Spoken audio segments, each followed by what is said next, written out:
జై శ్రీమన్నారాయణ. నేను మీ icon astrologer Gattupalli Suresh Babu. మనకి ఈ యొక్క కొన్ని విషయాలు మనము వింటుంటేనే, ఆలకిస్తుంటేనే, చూస్తుంటేనే అవి మనకి తెలియకుండా ఉండేటువంటివి, కొత్తగా ఉండడం, వింత ప్రవర్తనలు ఇలా మనకి చాలామందిలో చూస్తుంటాం. అది మన ఇంట్లో కావచ్చు, పక్కింట్లో కావచ్చు, ఎదురింట్లో కావచ్చు, మనకు తెలిసిన వాళ్ళు కావచ్చు, ఫ్రెండ్స్ కావచ్చు, శ్రేయోభిలాషులు కావచ్చు, రిలేషన్స్ కావచ్చు.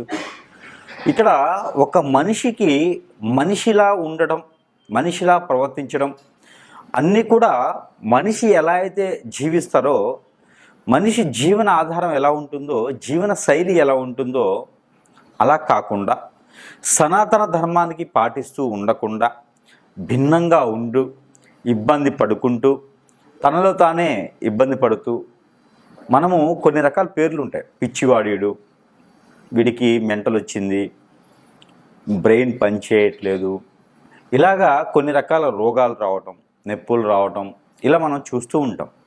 మనకు కూడా చాలా అనుభవాలు చూస్తూ ఉంటేనే వస్తూ ఉంటాయి.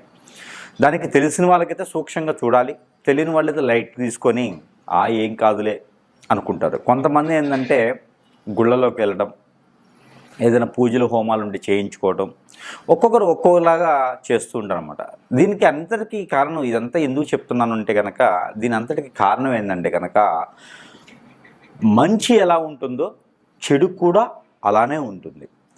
ఆ చెడుకు సంబంధించినటువంటి విషయాలలో కొన్ని విషయాలు మనం గమనించినట్లయితే, చేతబడి, హిప్నాటిజం, బ్లాక్ మ్యాజిక్, కాలాజాదు, వశీకరణం, మందు పెట్టడం, ఇలాగా చాలా రకాల పేర్లు ఉంటాయి.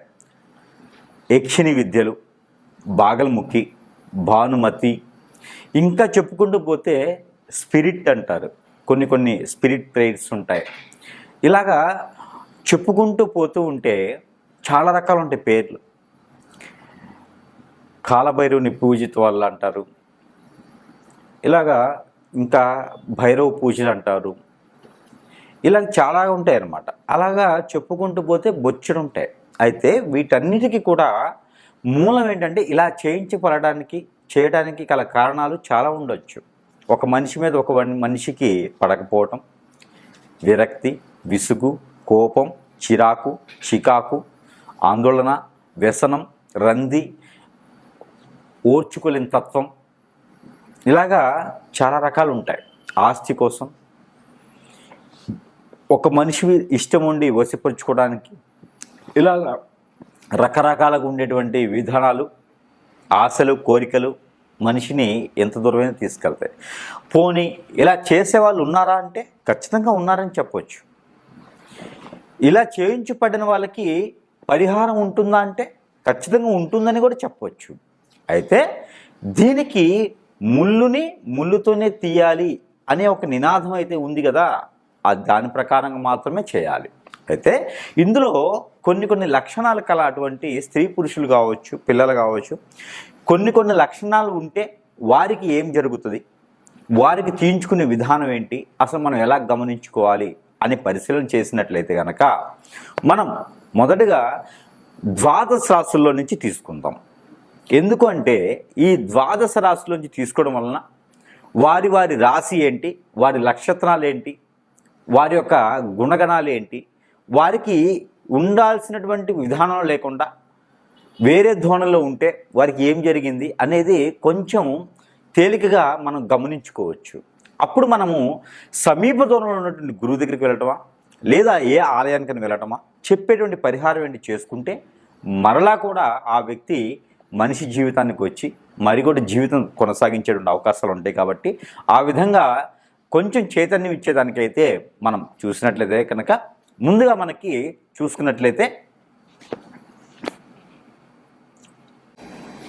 మనకి ముందుగా మనం అనుకున్నట్టుగానే హిప్నాటిజం, బ్లాక్ మ్యాజిక్, వశీకరణం, చేతబడి, అలానే మందు పెట్టడం, యక్షిణి విద్యలు, బాగల్ముఖి, భానుమతి, కాలభైరవ, కాళికామాత, ఇంకా స్పిరిట్ ప్రేయర్స్, ఇలా చెప్పుకుంటూ పోతే మంచి కన్నా కూడా చెడు చేసేటువంటి తత్వము, గుణము, చెడు చేసేటువంటి విధానము చాలా ఉన్నాయి. మంచికి మనం కొన్ని లక్షల రూపాయలు ఖర్చు పెట్టి హోమం చేస్తే దానికి ఒక ప్రతిఫలం అనేది ఎప్పుడు కనిపిస్తుందో తెలియదు. కానీ ఇలా చెడు చేయించడం పడడం వల్ల కొన్ని రోజుల్లోనే మనం ప్రతిఫలం అనుభవించాల్సి వస్తుంది. ఎలా అంటే నిజమే కదండి, మనము మంచి చేస్తే అది తెలియదు, మర్చిపోతారు. చెడు చేస్తే ఖచ్చితంగా అది గుర్తుపెట్టుకుంటారు. అయితే మనకు ముఖ్యంగా తులారాశి వారికి, ద్వాదశ రాశిలో ఒకటి తులారాశి. తులారాశి వారికి ఇలాంటి ఏమైనా జరిగితే వారి సిమ్టమ్స్ ఎలా ఉంటాయి అనేది ఒకసారి చూద్దాం.